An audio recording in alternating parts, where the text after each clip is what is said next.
வணக்கம். அன்பே மொழி. மனிதர்கள் அனைவருக்குள்ளும் வெவ்வேறு விதமான திறமைகள் மறைந்திருக்கின்றன. யார் அதை மிகச்சரியாக கண்டுபிடித்து அந்த திறமைக்கு மதிப்பளித்து அந்த திறமையின் அடிப்படையில் பயிற்சிகளை மேற்கொண்டு அதை பின்பு வாழ்க்கையாக மாற்றிக்கொள்வது என்கின்ற போதுதான்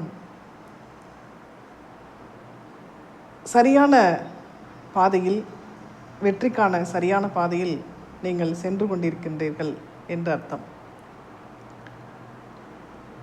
அப்படியாவதற்கு உறுதியான மனம் வேண்டும், திடமான செயல்பாடுகள் வேண்டும். இல்லையெனில் உறவினர்கள், பக்கத்து வீட்டுக்காரர்கள்,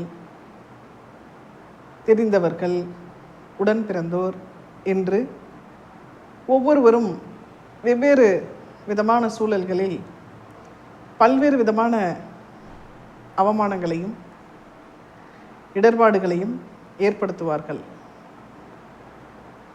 நீங்கள் வலிமையாக இல்லை என்றால், யார் எவ்விடத்தில் அவமானப்படுத்தினார்களோ அந்த இடத்தில் ஜெயித்து காட்ட வேண்டும் என்று எண்ணிக்கொண்டு உங்கள் பாதையை நீங்கள் விட்டுவிடக்கூடும்.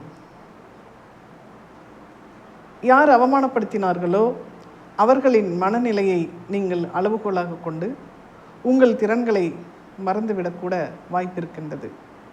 ஆகவே உங்களுக்கு என்ன திறமை இருக்கின்றதோ அதன் அடிப்படையில் உங்கள் பாதையை அமைத்து கொள்ள வேண்டும்.